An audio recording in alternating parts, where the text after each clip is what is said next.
Hai, Assalamualaikum warahmatullahi ta'ala wabarakatuh. Apa khabar korang semua guys? Aku senantiasa mendoakan kita semua dalam keadaan sehat selalu. Amin ya Allah. Jadi guys, macam yang aku janjikan di video aku yang sebelum ini, aku akan bercerita tentang pengalaman aku. Pengalaman kerasukan yang di saat aku kerasukan itu, aku berada di alam macam sedar tak sedar lah macam tu. Jadi aku dapat rasa benda yang nak masuk ke badan aku tu. Jadi tanpa membuang masa lagi, jom kita layan santuy. Okay guys, jadi di mana dulu kejadian ini aku ingat dalam 17 ke 18 tahun lepas macam tu lah. Di mana pada masa itu kita orang adik-beradik keluarga ni pindah menyewa di satu rumah. Rumah itu berada di Taman Putra Ampang.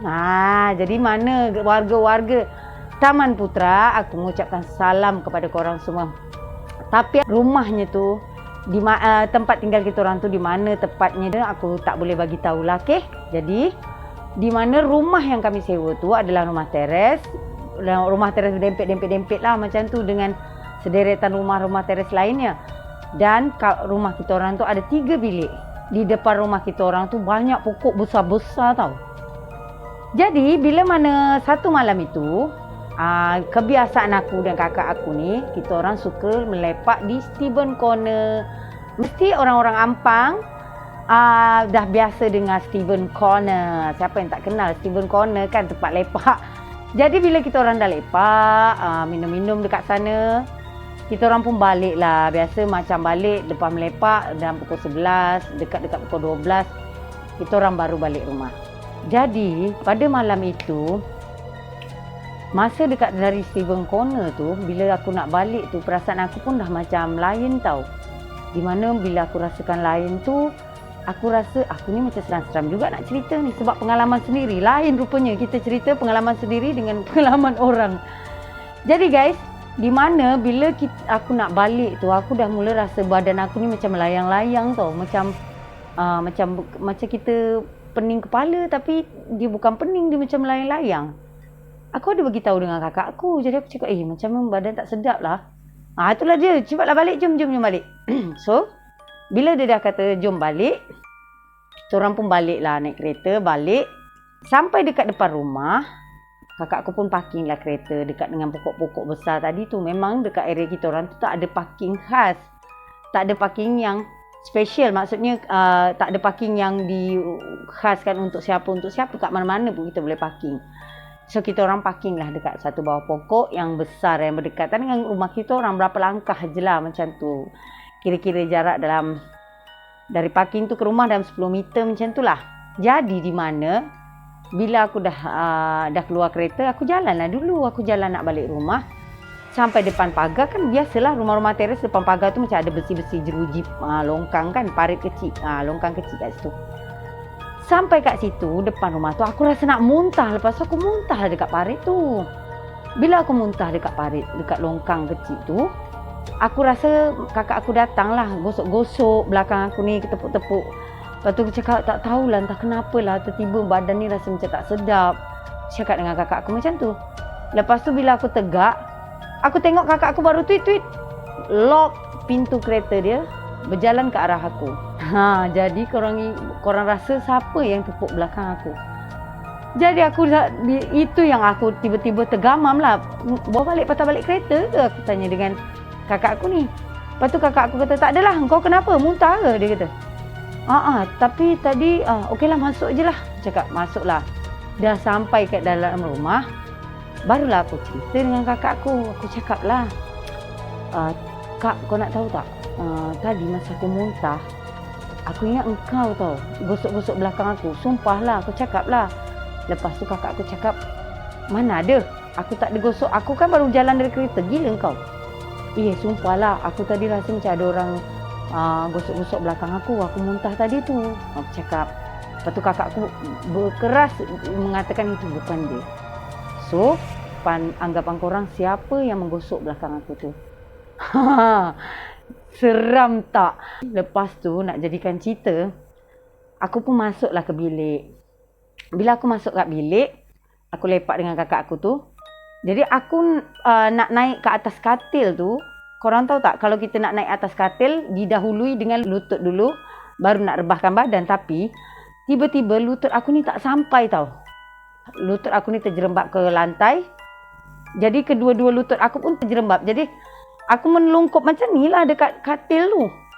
Korang boleh faham kan keadaannya macam ni?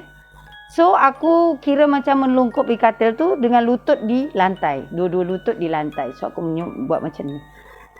Di mana aku nak memperbaiki posisi aku tu, nak baring betul-betul lah nak naik. Tapi aku tak boleh guys. Korang bayangkan, aku tak boleh. Tapi aku sedar. Cuma aku rasa macam aku memang tak berdaya betul. Jadi bila aku nak bergerak tu, aku cuma menggenggam cadar katil tu. Aku remah macam tu. Tiba-tiba aku rasa macam berat, benda yang sangat berat. Nak naik, nak masuk lah, macam nak himpak ke, nak apa, tapi berat dari atas ni. Sampai aku nak tegakkan badan aku tu tak boleh tau. Jadi aku remas-remas. Dan aku rasa macam aku bersuara tapi tak boleh bersuara. Tiba-tiba aku rasa macam aku nak cakap macam tu je suara yang aku boleh buat. Jadi kakak aku tengok lah. Kau kenapa? Kakak aku cakap macam tu. Lepas tu aku cakap, berat aku cakap macam tu. Lepas tu kakak aku dia, weh, dia kata, biar betul kau ni, janganlah main-main, dia kata. Lepas tu aku dah tak sedar. Aku tak sedar. Bila aku sedar kan, lepas tu aku cakap, berat teh, aku cakap macam tu. Lepas tu abang ipar aku datang. So dia orang macam baca-baca ke apa. Benda tu berlaku sampailah ke subuh sebelum azan. Tapi aku tak sedar. Di mana bila aku tak berapa lama aku kena. Lepas tu aku terbangun. Lepas tu aku cakap, sakitnya. Aku cakap macam tu. Lepas tu kakak aku cakap, weh, kau ni istighfar, kau ni baca kau ni. Macam dia suruh aku baca lah. Tapi bila mana aku nak baca, aku rasa berat balik. Aku cakap, datang. Tak boleh. Cakap. Lepas tu aku tak sedar balik. Bila dah kejadian tu berlaku, sampailah menjelang subuh, kakak aku cakap, aku mengerang. Suara aku macam bukan suara aku, dia mengerang. Suara aku macam grounding lah kot, macam jantung lah kot. Lepas tu kakak aku cakap, bila dah nak menjelang subuh tu, dia orang baca Al-Quran depan aku. Lepas tu kakak aku kata, aku boleh terpental, aku macam terpental, termelayang ke luar balkoni. Dia kata, gila budak ni terbang ke? Dia cakap. Masa aku dah kat balkoni tu, aku dah sedar tau. Aku macam, sakitnya kenapa ni? Lepas tu kakak aku kata, itu yang aku dengar dia cakap, gila budak ni terbang ke? Dia kata. Lepas tu cakap, kenapa ni? Cakap, memang badan aku macam remuk guys. Macam aku dah sakit sangat badan aku masa tu. Jadi bila mana kita orang dah, kakak aku dah ni, aku tengoklah kakak aku kenapa pakai telekung. Abang ipar aku pun kat situ. Diorang dua-dua tengah duduk dekat atas katil tu juga. Dengan sedang macam pegang Al-Quran lah. So aku tanya, kenapa ni? Kau masuk kata Teh. Kata kakak aku tu lah, kau masuk. Lepas tu diorang pun tolonglah aku masuk, baring kat katil tu. Bila baring kat katil tu, kakak aku tanyalah, kau sedar ke? Cakap, kenapa tu? Cakap, kenapa aku kat luar? Lepas tu kakak aku kata, dah lah. Kau ni menakutkan aku, dia kata. Jangankan kau, aku pun tak tahu kenapa, apa benda berlaku kan. Jadi masa tu mungkin aku terlalu lemah, so aku tak boleh nak lawan. Aku pun tak tahu macam mana benda tu boleh berlaku. So bila dah besoknya, kakak aku ni pun panggil lah abang aku ni.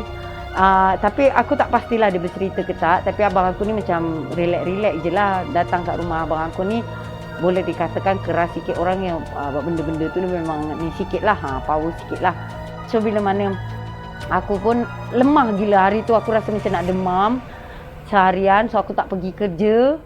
Lepas tu aku baring je kat rumah, di mana rumah aku ni semua orang bekerja kat situ. So bila semua bekerja, rumah tu sunyi lah.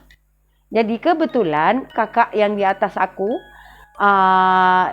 tak bekerja. Bukan kakak aku yang tadi tu ya. Kakak aku yang masih single, di atas akulah. Jadi dia tu tak bekerja. So aku adalah kawan berdua kat rumah tu. Jadi di mana kita orang bila aku nak tidur, aku tidur kat bawah lah. Sebab aku pun rasa macam lain macam je tidur kat atas tu. Kita orang duduk rumah tu belum lama. Aku ingat dalam 2-3 bulan baru duduk situ. Jadi kakak aku ni pun temankanlah aku kat rumah tu yang tak kerja ni. Dan tu dia cakap, kau okey kau? Kenapa? Aku tak tahulah, rasa macam nak demam. So bila aku tidur dekat rumah tu, dekat bawah, kat hall rumah aku tu, depan TV, tiba-tiba aku tidur je, aku terbangun. Aku tidur je terbangun. Kata kakak aku cakap, kenapa weh? Kau terkejut-kejut tidur? Sebab apa guys? Aku dengar ada orang panggil nama aku dari arah dapur. So aku tidur, aku terkejut. Lepas tu aku tanyalah, bila kakak aku tanya, kau kenapa weh tidur macam terkejut-kejut? Lepas tu aku tanyalah kakak aku, kau dengar tak? Dengar apa? Macam ada orang panggil aku. Lepas tu kakak aku cakap, aku tak dengar. Kau okey ke? Dia cakap, okey lah kot. So aku kuat-kuatkan diri aku untuk pergi ambil wuduk. Dan aku solat lah. Macam biasa aku solat. Lepas tu menunggu bapak aku nak balik. Bapak aku masa tu abah ada keluar tempat adik-beradik lain. Dan hari tu dia kata dia nak balik rumah kita orang. Sebab abah kan suka singgah-singgah, tidur kat anak ni macam tu. Jadi time kita orang, abah balik. Abah balik tu memang aku rasa memang super lega gila guys. Macam mana bapak aku ni memang hero aku, memang dialah segala-galanya. Bapak aku ni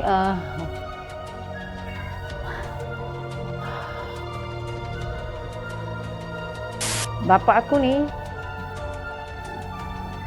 aku ni dia selalu ada entah macam mana dia punya firasat. Bapak kan dia selalu ada di mana dikala aku susah. Macam bukan susah lah, macam aku dalam trouble, aku dalam masalah, bapak aku selalu ada dengan aku.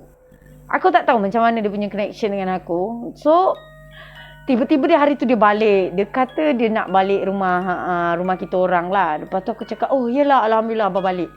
Bila abah balik tu memang aku rasa hidup aku ni memang dah lega. Korang tahu tak? Abah ni dia ada satu aura yang pada aku aura superhero dekat muka bumi ni. Mesti semua anak cakap macam tu kan. Jadi abah ni memang pada aku dialah segala-galanya lah. Macam tu. Jadi bila mana abah datang, abah tengok Mak Wei, okey ke dekat rumah kan? Macam aku cakap, orang kebanyakan kita orang panggil mak kepada adik-beradik yang perempuan sebab kita orang banyak anak buah.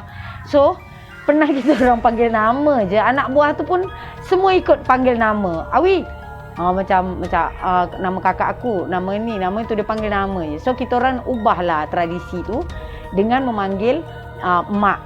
Kalau perempuan diawali mak. Jadi Mak Wi, macam Mak Syah, Mak Su, macam tu.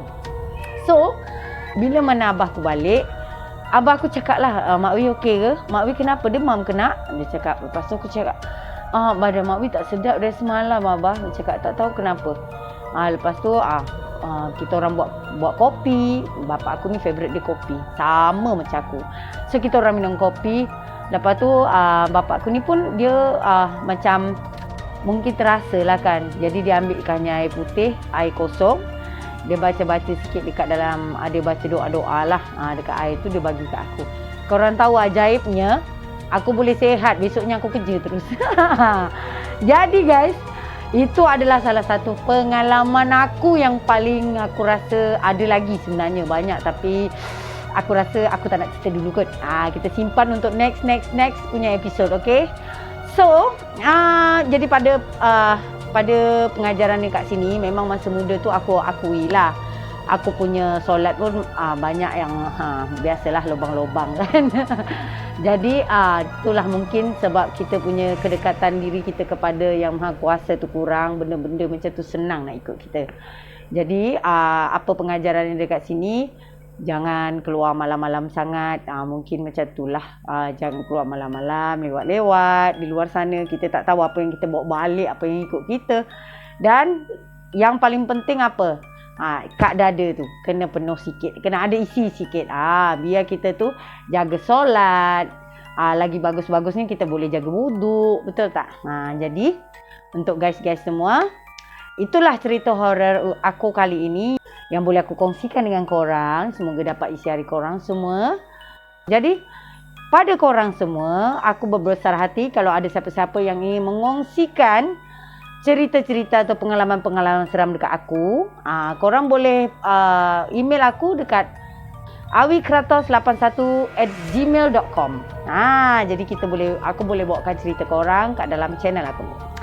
So, sampai di sini dulu. Jumpa lagi di next video aku. Korang stay sihat ya. Stay healthy. Supaya kita boleh bertemu lagi di next video aku. Okay guys, jumpa lagi. Assalamualaikum warahmatullahi taala wabarakatuh. Santuy. Okay.